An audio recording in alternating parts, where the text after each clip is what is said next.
या कुन्देन्दुतुषारहारधवला या शुभवस्त्रावृता या वीणावरदण्डमण्डितकरा या श्वेतपद्मासना या ब्रह्माच्युतशङ्करप्रभृतिभिः देवैः सदा वन्दिता सा मां पातु सरस्वती भगवती निःशेषजाड्यापा।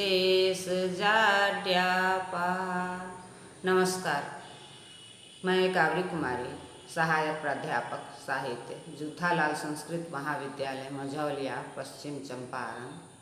आज शास्त्री प्रथम खंड के विद्यार्थियों के लिए अभिज्ञान शाकुंतलम नाटक के नायक राजा दुष्यंत का चरित्र चित्रण बताने जा रही हूँ। राजा दुष्यंत अभिज्ञान शाकुंतल नाटक के नायक हैं। जाति से ये चंद्रवंशी क्षत्रिय हैं और इनमें धीरोदात्त नायक के सभी गुण वर्तमान है।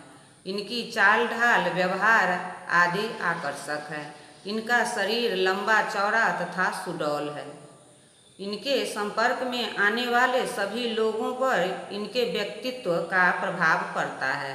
ये शूरवीर धार्मिक राजा हैं। शिकार खेलने में इनका मन खूब लगता है। इनकी वीरता की इतनी ख्याति है कि देवराज इंद्र भी अपनी सहायता के निमित्त इन्हें बुलाते हैं।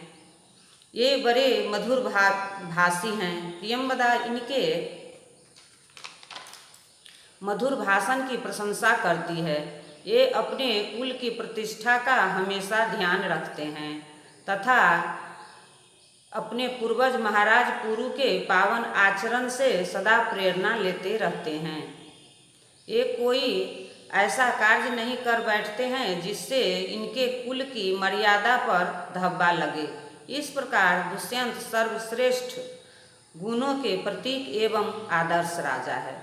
जिस समय राजा दुष्यंत तपोवन में प्रवेश करते हैं उस समय उनके दक्षिण बाहु फरकने से शुभ शकुन होता है। जैसे ही वे आगे बढ़ते हैं वैसे ही कलश लेकर वृक्षों में पानी डालने के लिए आती हुई 3 तापस कन्याओं को देखते हैं। उनमें वल्कल पहने हुए शकुंतला को देखकर वे मन में सोचते हैं कि इस कृशांगी का सुंदर शरीर वल्कल के योग्य नहीं, फिर भी वल्कल से इसकी शोभा बढ़ गई है। सहज सुंदरों को क्या अच्छा नहीं लगता, क्योंकि सेवार से आवृत रहता हुआ भी कमल सुंदर मालूम पड़ता है और चंद्रमा में पड़ा कलंक भी उसकी शोभा बढ़ाता है। सरसीज मनुविद्धम सेवलनापि रम्यम मलिनपि हिमांशोर्लक्षं लक्षणी तनोति यमधिक मनुज्ञावल्कलेनापि तन्वी किमिह मधुरानां मंडनं नाकृतीनां। राजा दुष्यंत को नैतिक चरित्र के विषय में बड़ा आत्मविश्वास था। जब राजा की दृष्टि शकुंतला के अंगों पर पड़ती है, इसके लाल लाल ओठ अभिनय किसलयों की दीप्ति से स्पर्धा कर रहे हैं। दोनों भुजाएं कोमल शाखाओं जैसी मनोहर प्रतीत हो रही है और नया यौवन लुभावनी कुसुम के समान उसके अंगों में व्याप्त हो गया है। इस रूप सौंदर्य से राजा का मन चंचल हो जाता है। महर्षि कण्व के आश्रम में प्रवेश के समय अनुपम सौंदर्य से मंडित शकुंतला को देखकर उसके लावण्य कांति पर मुग्ध होकर प्रशंसा करते हैं और उसे पाने के लिए ललायित हो जाते हैं। फिर भी उनका विवेक ब्राह्मण कन्या के प्रति आकृष्ट होने से रोकता है। उनके मन में विचार उठता है कि क्या यह संभव है कि यह महर्षि कण्व की ब्राह्मणेतर भार्या में उत्पन्न हुई हो। शीघ्र ही निर्णय कर लेते हैं कि अथवा संदेह करना व्यर्थ है। निश्चय ही यह क्षत्रियों के ग्रहण योग्य है, क्योंकि मेरा पवित्र मन इसे चाहता है। संदेहास्पद विषयों में सदाचारियों के अंतःकरण के विचार ही प्रमाण हुआ करते हैं। इस प्रकार दुष्यंत का आत्म संयम पर पूर्ण विश्वास था। दुष्यंत विवेकहीन कामी पुरुषों के समान अंधे नहीं बनते। अवसर मिलने पर शकुंतला की सखियों से पूछ ही बैठते, कुलपति कौन तो बाल ब्रह्मचारी है, आप लोगों की यह सखी उनकी कन्या कैसे?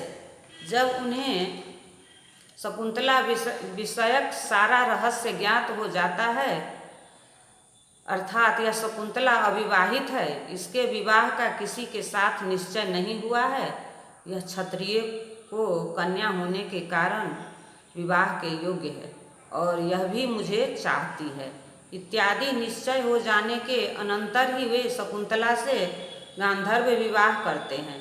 तपोवन से हस्तिनापुर लौटते समय शीघ्र ही बुलाने का वचन देकर अभिज्ञान के रूप में प्रेम से उसे अपनी अंगूठी दे देते हैं। पर दुर्भाग्यवश दुर्वासा के श्राप के प्रभाव से उसकी स्मृति धूमिल हो गई, उसे कुछ स्मरण ही नहीं रहा। वे पर स्त्री समझकर दरबार में उपस्थित शकुंतला को ठुकरा देते हैं, फिर भी पाठक उन्हें दोषी नहीं समझते। अंगूठी की प्राप्ति के पश्चात जब सारी बातें स्मृति पटल पर आ जाती है, तब वे पश्चाताप की तीव्रता व्यग्र हो उठते हैं। अतिशय दुख का अनुभव करते हुए सामयिक उत्सवों से विरत होकर समय बिताते हैं।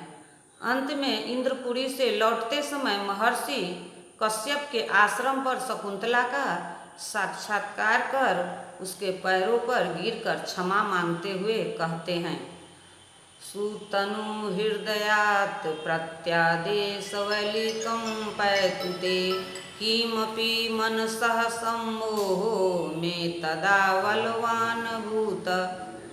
राजा दुष्यंत समदर्शी आदर्श पति हैं। अनेक स्त्रियों से संबंध नैतिकता का सदा ध्यान बना रहता है। नई स्त्री से प्रेम हो जाने पर भी वे पहली स्त्रियों को भूल नहीं जाते। ये अपनी रानियों की भावनाओं को पूरा सम्मान करते हैं। पंचम अंक के आरंभ में रानी हंसपदिका के उपालंभ पूर्ण गीत को सुनकर वे उसे सांत्वना देने के निमित्त माधव्य को भेजते हैं। गच्छ नागरिक वृत्त्या संज्ञा पयैनाम। खष्ट अंक में प्रमद वन में चित्रपट पर शकुंतला की छवि देखने में मग्न राजा दुष्यंत चतुरिका चेटी में महारानी वासुमती के आने का समाचार सुनकर मानगर्भिता महारानी अप्रसन्न होगी। यह सोचकर शकुंतला के चित्रपट को विदूषक से अन्यत्र भेज देते हैं। वयस्य उपस्थिता देवी बहुमान गर्विता च भवानिमा प्रतिकृतिम रक्षतु। वह वसुमती के सम्मान एवं आदर में कमी नहीं आने देना चाहते हैं। इस प्रकार समदर्शी नायक दुष्यंत के चरित्र को देखकर सानुमती अप्सरा उसकी प्रशंसा करती है। दुष्यंत एक धर्मपरायण राजा है। आदि से अंत तक उन्होंने धर्मनिष्ठा का पालन किया है। ऋषियों की प्रार्थना पर ही महर्षि कण्व के आश्रम में यश की रक्षा में संलग्न है। उन्हें हस्तिनापुर से आदरणीय माँ का संदेश मिलता है। आगामी चौथे दिन मेरे उपवास की पारना है, उस अवसर पर आपका उपस्थित आवश्यक है।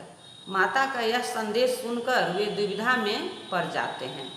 एक ओर तपस्वियों के यश का रक्षा कार्य जिसके लिए पहले ही वचन दे चुके हैं, दूसरी ओर पूज्या माता का आदेश क्या हो कैसे हो, वे बड़ी बुद्धिमानी से दोनों कार्यों को संपन्न करने का मार्ग निकालते हैं। विदूषक को माँ की सेवा में भेज देते हैं, क्योंकि माता ने उसे भी तो पुत्र की भांति ही माना है। दुष्यंत के हृदय में ऋषियों के प्रति अपार आदर भाव है। इनकी दृष्टि बड़ी सूक्ष्म है। जब ये शिकार खेलते हुए कुलपति कण्व के तपोवन के पास पहुँचते हैं तो झट समझ जाते हैं यह तपोवन का भूभाग है। भय से भागते हुए मृग का वर्णन तथा तपोवन के आभोग का वर्णन आदि इनकी सूक्ष्म दृष्टि के परिचायक है। इस प्रकार दुष्यंत प्रजा संरक्षण में सदा सन्निध रहने वाला अपने समय का एक अप्रतिम धनुर्धर, धार्मिक, तेजस्वी एवं महाप्रतापी राजा है। वस्तुतः कविता कामिनी के विलास कविवर कालिदास ने अपने इस धीरोदात्त नायक राजा दुष्यंत को बहुत सोच विचार कर प्रस्तुत किया है। इनको सफल शासक के सभी गुणों से अलंकृत किया है। ये कर्तव्यनिष्ठ, प्रजावत्सल, निर्लोभी, निर्भय, सहृदय, पराक्रमी, विनीत एवं आत्मप्रशंसा से रहित परमोत्साही व्यक्ति के रूप में अंकित किए गए हैं। इनकी जितनी महिमा गाई जाए थोड़ी है।